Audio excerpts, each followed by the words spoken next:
안녕하세요. 여러분, 수익률 상승에 도움을 드리고 싶은 헬퍼입니다. 오늘은 요청 주신 종목 중 LG에 대해서 종목 분석하도록 하겠습니다. 우선 진행은 이제 LG 주가 속 숨어있는 기대 수익률, 내재 수익률을 통해서 이제 매매 타이밍을 분석하는 것을 처음으로 하고요. 그 다음에는 이제 LG 또 우선주랑 보통주가 있는데요. 우선주랑 보통주 비율 추이를 조금 보여드린 다음에 이제 LG가 보유하고 있는 이제 지분들 가치 대비해서 LG 시가총액 비율이 어떤지 조금 보여드리고, 그 다음에 보유하고 있는 지분 가치의 이제 NAV 조금 설명드리도록 하겠습니다. 그리고 그 다음에는 조금 잉여 현금 흐름이라는 FCF 모델을 통해서 LG전자 이제 목표 주가를 조금 밸류에이션 해보도록 하고요. 이제 마지막으로 이제 LG에 대한 그 차트 분석을 초장기 추세인 구주봉과 중기 추세인 주봉, 그리고 단기 추세인 일봉으로 설명드리도록 하겠습니다. 우선 처음으로 가서 다시 LG 매매 타이밍 좀 분석을 해드리도록 하겠습니다. 이 파란 색깔 선이 LG의 주가이고요. 이 연두 색깔 선이 LG 주가 안에 있는 내재 수익률이라고 생각하시면 됩니다. 내재 수익률, 기대 수익률, 금리라고 생각하시면 되고요. 최근에 가장 높았던 시즌이 있었습니다. 2020년 3월쯤이죠. 이때가 이제 코로나 때문에 주가가 급락을 하면서 조금 기대 수익률이 상당히 높았고요. 기대 수익률이 이렇게 높을 때 주가가 이렇게 상승하고, 기대 수익률이 낮아지면 다시 주가가 하락하고, 기대 수익률이 높아지면 다시 주가가 상승하는 이런 모습을 나타나는데, 그렇기 때문에 주가가 좀 많이 올랐습니다. 최근 같은 경우에도 아무래도 그 LG전자에서 이제 마그나랑 합작법인 설립한다는 내용 때문에 좀 주가가 상승하면서 기대 수익률이 조금 많이 하락을 하였고요. 그럼에도 불구하고 과거 저점 수준이 약 한 6%에서 8% 사이이기 때문에 아직은 약 한 9% 정도 되고 있어서 충분히 추가 상승 여력은 있어 보입니다.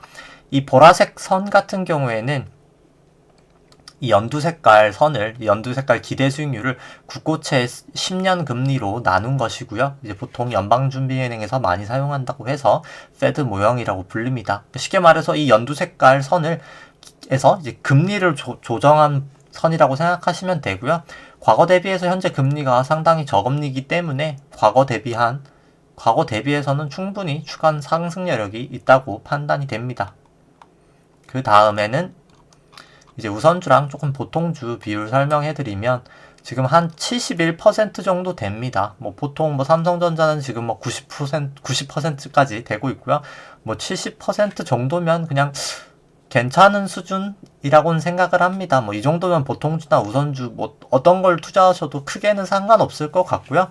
다만 조금 저는 중장기적으로 LG에서 배당 확대를 할 가능성이 조금 높다고 생각하기 때문에 개인적으로는 보통주보다는 우선주가 그래도 중장기적으로는 조금 더 나은 판단이 되지 않을까 생각을 해봅니다. 그 다음은 이제 LG의 시가총액을 보유하고 있는 자회사 지분 가치만큼 이제 시가총액 상장돼 있는 주식들 지분 가치인데요. 과거에는 거의 100%를 넘을 때도 있었지만, 이렇게 주가가 이렇게 급락할 때는요, 그럴 때도 있었지만, 현재는 약 한 45% 정도 됩니다. 상당히 과거 대비해서 낮아진 수준이고요. 이는 LG전자나 LG화학이 약간 그 전기차 관련돼서 이제 2차전지 쪽이나 전장 부품 관련한 이슈 때문에 좀 주가 상승이 컸었는데, LG가 이렇게 많이 오르긴 하였지만 그 주가 상승분만큼은 상승을 하지 못했다는 것을 의미합니다. 따라서 추가적으로 과거 평균인 약 70% 수준이죠. 70% 수준인 한 70%까지 한 30% 정도는 추가 상승 여력이 있다고 판단이 되고요. 이는 사실 절대가치 평가로 계산되는 35%랑도 상당한 비슷한 수치입니다. 따라서 결론부터 말씀드리면 추가적으로 한 30% 정도는 추가 상승 여력이 있다고 판단이 되고요. 조금 보유하고 있는 회사들을 설명드리면, 이제 뒤에 조금 절대가치 평가에서 말씀드리겠지만, LG 같은 경우에는 이제 보유한 회사들을 다 연결로 처리하기보다는, 회계 처리를 연결로 하기보다는 이제 지분법 회계 처리라는 것을 사용합니다.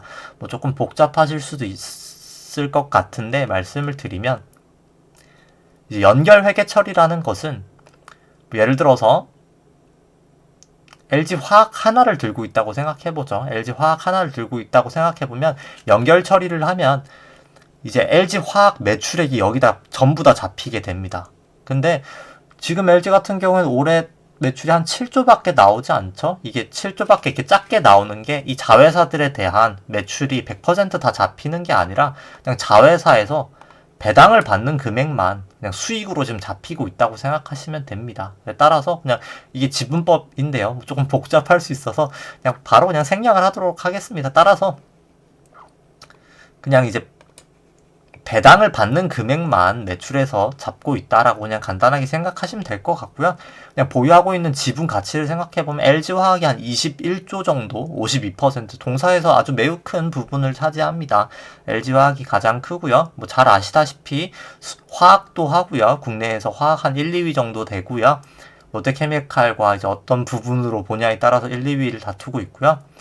이제 2차 전지 때문에 사실 최근에 주가가 많이 상승한 이제 가장 주력사입니다. 52% 정도 되고 LG전자는 뭐 다 아시다시피 백색가전 부분도 영위하고 있고요. 뭐 LG이노텍도 있고 뭐 전장 부분도 있고 뭐 여러 가지 사실 사업을 많이 하고 있는데 동사에서 한 20% 정도 비중을 차지합니다. 지금 보유하고 있는 지분 가치는 한 8.1조 정도 되고요. LG U+도 뭐 다 아시다시피 통신사입니다. 국내 3위 통신사고요. 동사에서는 5% 정도 차지하고 있고 보유하고 있는 지분 가치는 한 2조 정도입니다. LG 생활건강 같은 경우는 뭐 화장품부터 뭐 치약 뭐 여러 가지 생필품들 많이 만들고 있고요. 시가총액이 아니라 이제 보유한 지분 가치는 한 8.7조 정도 되고요. 동사에서 한 21% 정도 차지하고 있습니다.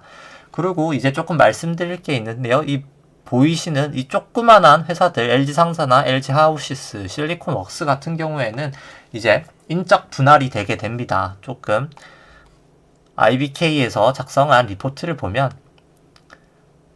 현재 같은 경우에는 이 회사들이 다 LG 밑에 있지만 분할을 하게 되면 이제 존속법인이라고 하는데 아마 LG 명칭을 계속 쓰게 될 회사는 이제 LG화학과 LG전자, LGU+, 그리고 LGCNS는 이제 IT 쪽 하는 회사고요.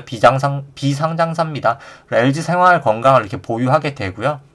뭐 LG전자 밑에 LG디스플레이나 LG이노텍이 있습니다. U+ 밑에는 이제 그 TV 뭐라고 하죠? 그 케이블 TV, IPTV 하는 CJ 헬로가 있고요.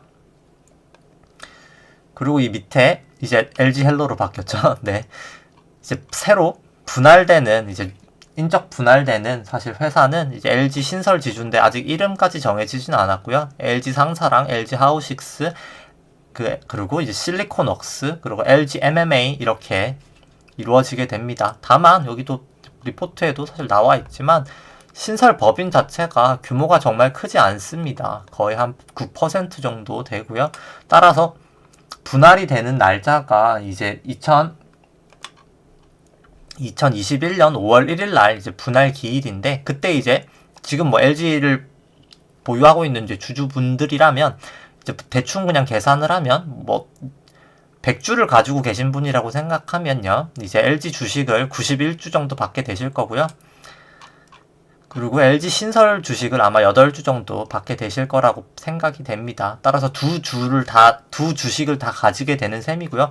이 LG 신설 지주 사실 비중 자체가 워낙 작기 때문에 뭐 분할 자체 이슈가 동사에 뭐 크게 영향을 미치는 이슈는 아니라고 판단이 됩니다.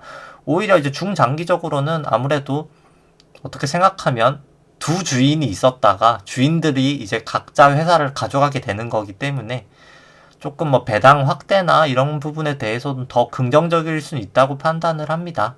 그 다음은 이제 조금 절대가치 평가해드리면요. 연구 성장률은 제가 25년부터 동사 성장률이 한 3% 정도씩 꾸준히 성장한다고 가정하였고요. 현재 주가는 약 한 10만 5천 원 정도 됩니다. 주가가 많이 상승하면서 10만 5천 원까지는 상승을 하였고요. 그렇게 되면 이제 FCF라는 잉여 현금 흐름으로 계산을 하면 사실 목표 주가가 28만 원이 나오는데 보통 지주사 같은 경우에는 여기서 한 50% 정도 할인을 합니다. 보통 40%에서 60% 정도 할인을 하고요.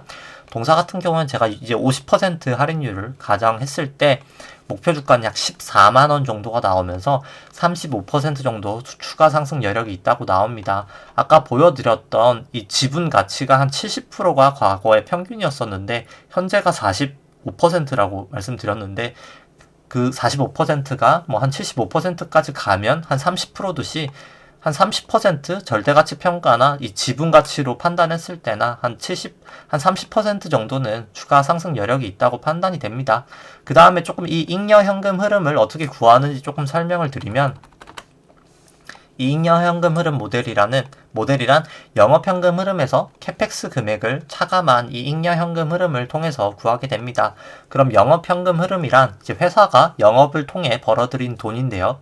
뭐 예를 들어서 뭐 물건을 판 돈에서 물건을 만드는 데 드는 비용, 뭐 인건비, 법인세, 뭐 그런 이자 비용, 광고비 이런 것들을 차감한 순수하게 벌어들인 현금이라고 생각하시면 됩니다. 그 현금에서 캐펙스를 차감하고요. 캐펙스란 뭐 건물을 투자하거나 뭐 공장을 투자하는 데 들어가는 뭐 투자 비용이라고 생각하시면 됩니다. 즉 회사가 벌어들인 돈에서 투자 비용을 차감하면 잉여 현금 흐름이 나오게 되는 거고요. LG 같은 경우는 제가 잉여 현금 흐름을 약 25년도에 1조 7천억 정도 나온다고 가정을 하였고요. 이제 그것을 현재 가치화해서 계산을 하게 되면 할인율 50%를 가정했을 때 목표 주가가 약 14만 원 정도 나오게 됩니다. 그 다음에는 조금 LG에 대해서 재무 분석해드리면, 매출 같은 경우에는 뭐 과거 10조까지도 갔었었는데 2011년에는 12조까지 갔었었고요. 올해 같은 경우에는 한 7조 정도 예상을 하고 있습니다. 아마 이렇게 좀 매출이 떨어진 이유는 LG화학 매출이 조금 떨어졌기 때문인데요. 아무래도 유가가 2015년부터 조금 지속적으로 하락하면서 유가 관련된 LG화학 쪽 매출이 줄었던 게 원인이고요. 에비타 같은 경우에는 뭐 매출은 줄었지만 과거 2014년도 한 1조 4천억 정도에서 2020년 같은 경우에는 약 한 2조 2천억까지 거의 뭐 한 1.7배 이 정도 상승을 하였습니다. 에비타 같은 경우에는 이 영업이익에다가 비현금성 항목인 감가상각비를 더한 수치이고요. 그리고 당기순이익 같은 경우에도 뭐 과거 8천억 정도 수준에서 2020년도에는 한 1조 7천억까지 증가할 수 있을 것 같습니다. 영업이익률 같은 경우에도 많이 개선이 되었고요. 뭐 과거 10% 수준에서 사실 23%, 30%까지 꾸준히 상승을 하고 있습니다. 차입금 의존도 같은 경우에는 이제 총 차입금, 회사가 빌린 총 차입금을 총 자산으로 나눈 수치인데요. 보통 40 이하면 재무구조가 양호한 수치인데, 동사는 2020년 3분기 경우에는 5% 정도로 매우 낮은 수준을 유지하고 있습니다. 그렇기 때문에 사실 충분히 배당을 할 수 있는 여력은 충분한 회사인 것 같고요. 아무래도 최근에 뭐 전장 관련해서 배터리 쪽이나 뭐 전장 부품 쪽에 투자를 계속하고 있기 때문에 그 부분 때문에 조금 배당은 안 하고 있는 것으로 판단을 합니다. 다만 이제 인적 분할도 하면서 지주가 두 개로 나눠지면서 어떻게 보면 두 주인에서 한 주인으로 주인이 줄었기 때문에 중장기적으로는 조금 배당 확대 가능성은 있을 것이라고 판단을 하고요. 퍼 분석을 조금 해드리면 올해 이제 21년 실적으로는 퍼가 한 12배 정도 나올 것 같고요. 25년까지 현 주가가 유지된다고 쳤을 때 퍼는 한 8.3배, PBR은 0.4배에서 한 0.6배로 줄어들 것이라고 예상을 합니다. 매출액은 제가 25년도에는 한 8조 2천억 정도를 예상하였고요. 영업이익률도 한 29%로 실적을 추정하였을 때 목표 주가가 아까처럼 14만 원이 나오게 됩니다. 그 다음에는 조금 차트 분석해드리도록 하겠습니다. 우선 차트 분석은 초장기 추세인 구주봉부터 설명을 드리고요. 제가 구주봉을 설명드리기 전에 조금 차트 이 선들에 대해서 조금 설명드리면, 이 파란 색깔 선이 일목균형표의 전환선이고요. 이 초록 색깔 선이 일목균형표의 기준선입니다. 그리고 이 주황 색깔이 일목균형표의 9일 후행 스팬이고요. 이 세피아 색깔, 약간 청록색 색깔이 26일 후행 스팬입니다. 저 같은 경우에는 구주봉을 투자할 때 이 파라볼릭이 매수로 돌아가고, 그리고 구주봉이 양봉이 나올 때 매수를 하는데요. 아마도 대충 한 78,000원 이 정도 수준에서 저는 아마 매수를 했을 것 같습니다. 그때 아마 기준선 전환선까지 완벽하게 넘고 파라볼까지 매수가 되면서 매수를 했을 것 같고요. 지금 뭐 현재 주가가 전환선 기준선보다 다 위에 있고 후행 스팬들도 다 호전되었고 선행 스팬도 위에 있기 때문에 여전히 일단 초장기 추세는 이제 갓 아마 상승 추세를 타는 것으로 판단이 되고요. 주봉상으로도 주가가 전환선 기준선 위에 있고 후행 스팬들도 다 호전되어 있기 때문에 그리고 RSI도 아직 72고요. 중기 추세도 여전히 상승 추세라고 판단을 합니다. 일봉으로는 일단 주가가 전환선 기준선 위에 있고 후행 스팬들도 다 호전이기 때문에 일봉 추세로도 여전히 상승 추세라고는 판단이 되고요. 다만 조금 이렇게 주가가 이렇게 수염을 달고 있는 약간 뭐 안테나라고도 하고 수염이라고도 하고 여러 가지 표현을 쓰는데요. 이렇게 조금 긴 꼬리가 있는 것은 사실 그렇게 긍정적인 차트는 아닙니다. 왜냐면 조금 이 부분에서 거래량도 있었고요. 오늘 같은 경우에도 이 부분에서 사실 저항을 보이면서 캔들이 수염이 이 부분에서 나 있고요. 조금 안전하게 사실 투자를 하신다면 오히려 캔들 차트가 아무래도 길게 수염이 나지 않고 종가를 한번 이 부분에서 뚫고 나면 그때 조금 오히려 매수하시는 걸 추천드리고요. 뭐 단기적으로는 빠질 수도 있고 오를 수도 있고 제가 사실 그 부분에 대해서는 예측을 못하지만 만약에 투자를 하신다면 이 전환선을 종가 기준으로 조금 깨면 일부 매도하고 이 기준선까지 깨면 그때는 조금 매도하시는 걸 권해드리고요. 저 같은 경우에는 신규 투자가 이 수염 부근 위에서 종가를 형성할 때 매수하시는 것을 추천드립니다. 일단 뭐 물론 그렇게 됐을 때 이렇게 위에 매수하실 수도 있을 것 같은데요. 뭐 그럼에도 불구하고 저는 좀 그렇게 매수하시는 게 더 안전할 거라고는 판단이 됩니다.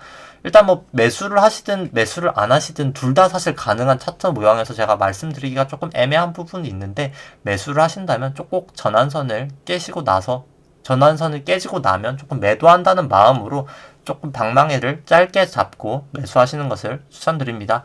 오늘 방송은 여기까지고요. 좋아요와 구독 눌러주시면 감사하겠습니다.